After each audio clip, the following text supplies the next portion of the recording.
ನಿನ್ನೆ ವೈಕುಂಠ ಏಕಾದಶಿ, ಇವತ್ತು ಹನುಮ ಜಯಂತಿ ಅತ್ಯಂತ ವಿಜೃಂಭಣೆಯಿಂದ ಶ್ರದ್ಧಾಭಕ್ತಿಯಿಂದ ನಡೀತಾ ಇದೆ.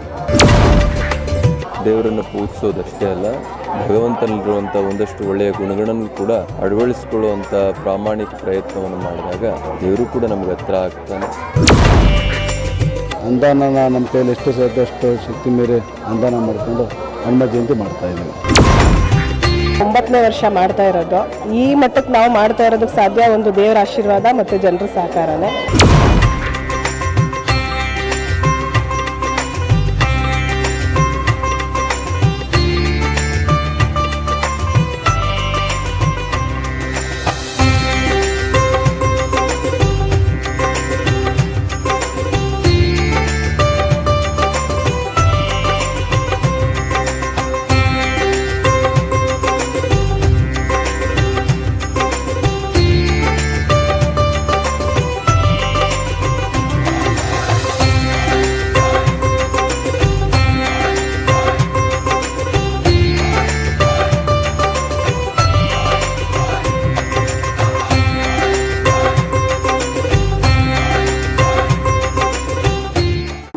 ಇವತ್ತು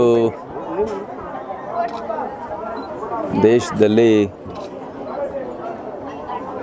ಹನುಮನ ಜಯಂತಿ, ನಿನ್ನೆ ವೈಕುಂಠ ಏಕಾದಶಿ, ಇವತ್ತು ಹನುಮ ಜಯಂತಿ ಅತ್ಯಂತ ವಿಜೃಂಭಣೆಯಿಂದ ಶ್ರದ್ಧಾಭಕ್ತಿಯಿಂದ ನಡೀತಾ ಇದೆ. ನನಗೆ ತಾನೇ ಹೇಳ್ತಾ ಇದ್ದೆ, ಹನುಮನ ನಿಷ್ಠೆ, ಪ್ರೀತಿ, ಪ್ರಾಮಾಣಿಕತೆ, ಎಲ್ಲೆಲ್ಲೂ ರಾಮನನ್ನು ಕಾಣುವಂಥ ಆ ಗುಣ ಇವತ್ತು ರಾಮನಿಗಿನ್ನ ಜಾಸ್ತಿ ಹನುಮನನ್ನು ನಾವು ಪ್ರೀತಿಸೋ ಹಾಗೆ ಮಾಡ್ತೀವಿ. ಹೀಗೆ ನಾವು ಯಾವುದೇ ದೇವರಲ್ಲಿ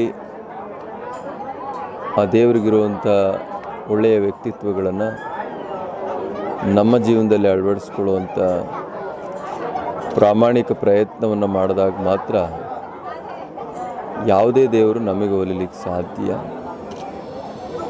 ನಾವು ಮನುಷ್ಯರಾದವರು ದೇವರನ್ನು ಪೂಜಿಸೋದಷ್ಟೇ ಅಲ್ಲ, ಭಗವಂತನಲ್ಲಿರುವಂಥ ಒಂದಷ್ಟು ಒಳ್ಳೆಯ ಗುಣಗಳನ್ನು ಕೂಡ ಅಳವಡಿಸಿಕೊಳ್ಳುವಂಥ ಪ್ರಾಮಾಣಿಕ ಪ್ರಯತ್ನವನ್ನು ಮಾಡಿದಾಗ ದೇವರು ಕೂಡ ನಮಗೆ ಹತ್ರ ಆಗ್ತಾನೆ. ಆ ನಿಟ್ಟಿನಲ್ಲಿ ನಮ್ಮ ಅರುಣ್ಗೌಡರು ಮತ್ತು ಎಲ್ಲ ಈ ಭಾಗದ ಮುಖಂಡರು, ಮುನೇಶ್ವರ ನಗರ, ಹೇರೋಹಳ್ಳಿ ಈ ಭಾಗದಲ್ಲಿ ಪ್ರತಿ ವರ್ಷವೂ ಕೂಡ ಚಾಚು ತಪ್ಪದೆ ಅತ್ಯಂತ ಶ್ರದ್ಧೆಯಿಂದ, ಭಕ್ತಿಯಿಂದ 16,000 ಜನಕ್ಕೆ ಹನುಮನನ್ನು ದರ್ಶನ ಮಾಡಿಸುವಂಥ ಪುಣ್ಯ ಕೆಲಸದಲ್ಲಿ ತೊಡಗಿದ್ದಾರೆ. ಮುಂದೆಯೂ ಕೂಡ ಈ ಕಾರ್ಯ ಇನ್ನೂ ಚೆನ್ನಾಗಿ ನಡೆಸಿಕೊಳ್ಳುವಂಥ ಶಕ್ತಿಯನ್ನು ಆ ಎಲ್ಲ ಮುಖಂಡರುಗಳಿಗೆ ಭಗವಂತ ಕೊಡಲಿ ಹಾಗೆ ಅಂತೇಳಿ, ಮತ್ತು ಇವತ್ತೇನು ಪಾಲ್ಗೊಳ್ತಾ ಇದ್ದಾರೆ, ದೇಶಾದ್ಯಂತ ಹನುಮನನ್ನು ಪೂಜಿಸ್ತಾ ಇದ್ದಾರೆ. ಮುಂದಿನ ತಿಂಗಳು ಕೂಡ ಜಗತ್ತೇ ಎದುರು ನೋಡುವಂಥ ಶ್ರೀರಾಮ ಮಂದಿರ ಲೋಕಾರ್ಪಣೆಗೊಳ್ಳುವಂಥದ್ದು. ಅವನ ಬಂಟ ಹನುಮನು ಕೂಡ ಅಲ್ಲಿ ಬಹಳ ದೊಡ್ಡದಾಗಿ ಪ್ರತಿಷ್ಠಾಪನೆಗೊಳ್ಳುವಂಥದ್ದು. ಇದೆಲ್ಲ ಕಾಕತಾಳೀಯ, ಭಗವಂತನ ಕೃಪೆ ಎಲ್ಲರ ಮೇಲೂ ಇರಲಿ ಹಾಗೆ ಅಂತೇಳಿ ತುಂಬ ಹೃದಯದಿಂದ ಹಾರೈಸ್ತಾರೆ. ಎಲ್ಲರಿಗೂ ಹನುಮ ಜಯಂತಿಯ ಶುಭಾಶಯಗಳು. ಪ್ರತಿ ವರ್ಷ ಎಲ್ಲರ ಸಹಕಾರದಿಂದ ಮತ್ತು ಇವರೆಲ್ಲ ಸ್ನೇಹಿತರ ಸಹಕಾರದಿಂದ ಈ ನಮ್ಮ ಒಂದು ಅಭಯ ಸ್ವಾಮಿ ದೇವಸ್ಥಾನದಲ್ಲಿ ಭಕ್ತಿಪೂರ್ವಕವಾಗಿ ಹನುಮ ಜಯಂತಿನ ನಡೆಸ್ಕೊಂಬತ್ತಾ ಇದ್ದೀವಿ. ನಾವು ಹನುಮ ಜಯಂತಿ ಅಂದರೆ ಅನುದಾನ ಅಂತ ಅಂದ್ಕೊಂಡಿವಿ. ಹಾಗಾಗಿ ಅನುದಾನನ ನಮ್ಮ ಕೈಯಲ್ಲಿ ಎಷ್ಟು ಸಾಧ್ಯ ಅಷ್ಟು ಶಕ್ತಿ ಮೀರಿ ಅನುದಾನ ಮಾಡಿಕೊಂಡು ಹನುಮ ಜಯಂತಿ ಮಾಡ್ತಾಯಿದ್ದೀವಿ. ಇವತ್ತು ನಮಗೊಂದು ಸಂತೋಷ ದಿನ. ಯಾಕೆಂದರೆ ನಮ್ಮ ನೆಚ್ಚಿನ ನಾಯಕರಾದಂಥ ಕುಮಾರಣ್ಣವ್ರು ಬಂದರು, ಮಾಜಿ ಮುಖ್ಯಮಂತ್ರಿಯವರು ಬಂದರು. ಹಾಗೆ ನಮ್ಮ ಗುರುಗಳು, ಅದು ನಮ್ಮ ನೆಚ್ಚಿನ ನಾಯಕರಾದಂಥ ನಮ್ಮ ಯಜಮಾನರು ಟಿ ಎನ್ ಜವರಾಯಗೌಡರು ಬಂದಿದ್ದರು, ಎ ಮನ್ಮಥಗೌಡರು ಬಂದಿದ್ದರು, ಮತ್ತು ಪರಮ ಪೂಜ್ಯ ನಂಜಾವೃತ ಮಹಾಸ್ವಾಮಿಗಳು ಬಂದಿದ್ದರು, ಮತ್ತು ಮಾಗಡಿ ಕ್ಷೇತ್ರದ ಮಾಜಿ ಶಾಸಕರಾದ ಮಂಜಣ್ಣ ಸಾಹೇಬ್ ಬಂದಿದ್ದರು. ಅದು 1000 ಜನ ಅನ್ನೋದೇನಿಲ್ಲ, ನೈಟು ಒಂದು 10-11 ಗಂಟೆವರೆಗೂ ಅನುದಾನ ಇರುತ್ತೆ. ದರ್ಶನ ಕಂಟಿನ್ಯೂ ಇರುತ್ತೆ, 11 ಗಂಟೆವರೆಗೂ ಕಂಟಿನ್ಯೂ ಇರುತ್ತೆ. ಇವತ್ತು ಯಾವ ಅಲಂಕಾರ ಮಾಡಿದ್ರಿ ಸರ್? ಇವತ್ತು ವಿಶೇಷವಾಗಿ ವೆಂಕಟೇಶ್ವರನ ಅಲಂಕಾರ ಮಾಡಿದ್ದೀವಿ. ನಿನ್ನೆ ವೈಕುಂಠ ಏಕಾದಶಿ ಇರೋದ್ರಿಂದ ಶ್ರೀ ವೆಂಕಟೇಶ್ವರನ ಅಲಂಕಾರ ಮಾಡಿದ್ದೀವಿ. ಎಲ್ರಿಗೂ ಹನುಮ ಜಯಂತಿ ಶುಭಾಶಯಗಳು. ಮೊದಲಿಗೆ ಇವಾಗ ನಾವು ಏನು ನೆನೆಸ್ಕೋಬೇಕು ಅಂದರೆ ಇವತ್ತು ನಾವು ಭಾರತೀಯರಾಗಿ ಮೊದಲು ಈಗ ನಮ್ದು ಅಯೋಧ್ಯೆ ಶ್ರೀರಾಮ ಮಂದಿರ ಪ್ರಾಣ ಪ್ರತಿಷ್ಠಾಪನೆ ನಡೀತಾ ಇದೆಯಲ್ಲ, ಅದನ್ನು ನೆನೆಸ್ಕೋಬೇಕು ಮೊದಲು. ಅದಕ್ಕೆ ಕಾರಣ ಆಗಿರೋರಿಗೆ ದೇವರು ನಮ್ಮ ಪ್ರಧಾನಮಂತ್ರಿಗಳಿಗೆ ಮೋದಿಯವರಿಗೆ ಮೊದಲು ನೆನೆಸ್ಕೋಬೇಕು ನಾವು. ಅದು ಕಾರಣ ಆಗಿರೋರಿಗೆ ಅವ್ರಿಗೆ ಆಯಸ್ಸು, ಆರೋಗ್ಯ ಮತ್ತು ನಮ್ಮ ದೇಶದ ಇನ್ನೂ ಉತ್ತಮವಾದ ಸ್ಥಾನಕ್ಕೆ ತಗೊಂಡೋಗಕ್ಕೆ ಶಕ್ತಿ ಕೊಡಲಿ ದೇವರು ಅಂತ ಕೇಳಿಕೊಂಡು ನಾವು ಬೇರೆ ಎಲ್ಲ ಮಾತಾಡೋಣ. ಇವತ್ತು ತಮ್ಮ ಕ್ಷೇತ್ರದಲ್ಲಿ ನಮ್ಮ ಜಯಂತಿ ಮಾಡ್ತಿದ್ದೀರಾ? ಇದು 9ನೇ ವರ್ಷ ಮಾಡ್ತಾ ಇರೋದು. ಈ ಮಟ್ಟಕ್ಕೆ ನಾವು ಮಾಡ್ತಾ ಇರೋದಕ್ಕೆ ಸಾಧ್ಯ ಒಂದು ದೇವರ ಆಶೀರ್ವಾದ ಮತ್ತು ಜನರ ಸಹಕಾರನೇ.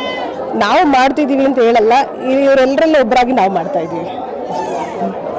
ಪ್ರತಿ ಬಾರಿನೂ ಅನುದಾನ ಮತ್ತು ಹೌದು, ಅನುದಾನ ಯಾವಾಗಲೂ ಇಲ್ಲಿ ವಿಶೇಷನೇ. ಈ ಸಲ ವೈಕುಂಠ ಏಕಾದಶಿ ಮತ್ತು ಹನುಮ ಜಯಂತಿ ಎರಡು ಒಟ್ಟಿಗೆ ಬಂದಿರೋದ್ರಿಂದ ಅದೊಂದು ವಿಶೇಷ. ನಿನ್ನೆ ಕಲ್ಯಾಣೋತ್ಸವ ಒಂದು ವಿಶೇಷ ಇತ್ತು. ಬರ್ತಡೇನೇ ಇತ್ತು ಅವ್ರದ್ದು. ವಿಶೇಷ ಹನುಮ ಜಯಂತಿ ವಿಶೇಷಕ್ಕೆ ನಮ್ಮ ಅರುಣ್ ಗೌಡರು ವರ್ಷ ವರ್ಷ ಚೆನ್ನಾಗಿ ಮಾಡಿಸ್ತಾರೆ ಇಲ್ಲಿ. ಆ ಒಂದು ನಮ್ಮ ಆಹ್ವಾನ ಮೇರೆಗೆ ನಾವು ಬಂದ್ವಿ. ಇದೇ ಥರ ಇನ್ನು ಮುಂದೆ ನಡ್ಕೊಂಡಾಗಲಿ ದೇವರು ನಮಗೂ ಅವ್ರಿಗೆಲ್ಲ ಆಯುಧ ಆರೋಗ್ಯ ಎಲ್ಲ ಕೊಟ್ಟು ಜನಗಳನ್ನ ಸುಖ ಸಂತೋಷದಿಂದ ಕಾಪಾಡಲಿಕ್ಕೆ ಮಾಡ್ತೀವಿ. ಜೊತೆಗೆ ಇವತ್ತು ಆರೋಗ್ಯ ಶಿಬಿರ ಮತ್ತು ರಕ್ತದಾನ ಶಿಬಿರ ಎಲ್ಲ ಏರ್ಪಾಡು ಮಾಡಿದ್ದಾರೆ. ಸೊ ಇದ್ರ ಬಗ್ಗೆ ಅದನ್ನು ಜನಗಳು ಸದುಪಯೋಗ ಪಡ್ಕೊಳ್ಳಿ ಆಶಿಸ್ತೀವಿ.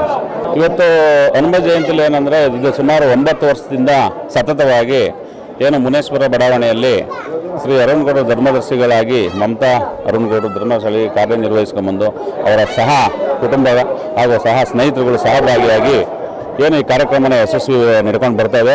9 ವರ್ಷದಿಂದ ಸದಾ ಇದೇ ಥರ ನಡೀತಾ ಇದೆ. ಇದು ಇನ್ನೂ ಮುಂದೆ ತುಂಬ ವರ್ಷಗಳ ಕಾಲ ಇನ್ನೂ ಹೆಚ್ಚಿನ ಸಂಖ್ಯೆಯಲ್ಲಿ ಭಗವಂತನ ಕೃಪೆಗೆ ಪಾತ್ರರಾಗಿ ಏನು ಜನಾಂಗ ಯಾವ ಜನ ಅಂತ ಅನ್ನೋದ ರೀತಿಯಲ್ಲಿ ಇವತ್ತು ಈ ಹನುಮ ಜಯಂತಿಗೆ ಭಾಗವಹಿಸ್ತಾರೆ. ಸಾವಿರಾರು ಜನದ ಒಂದು ಅಂತರದಲ್ಲಿ ಮೀರಿ 3 ದಿನ ಕಾಲ ಇವತ್ತು ಕೊನೆಯ ದಿನವಾಗಿ ಜನ ಭಗವಂತನ ಕೃಪೆಗೆ ಪಾತ್ರರಾಗಿ ಬಂದು ಅವರ ಭಗವಂತನ ಆಶೀರ್ವಾದವನ್ನು ಪಡೆದಿದ್ದಾರೆ.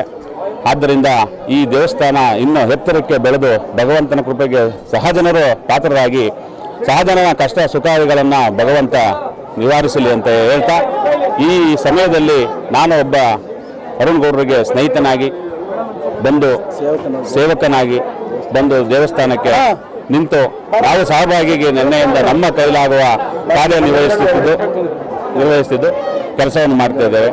ಹಾಗಾಗಿ ಈ ಸದಾ ಎಲ್ಲರಿಗೂ ಎಲ್ಲ ಜನರಿಗೂ ಭಗವಂತನ ಆಶೀರ್ವಾದ ತಲುಪಲಿ ಅಂತ ಹೇಳ್ತಾ ಈ ನಾನು ಮಾತನ್ನ ಮುಗಿಸ್ತಾ ಇದ್ದೀನಿ.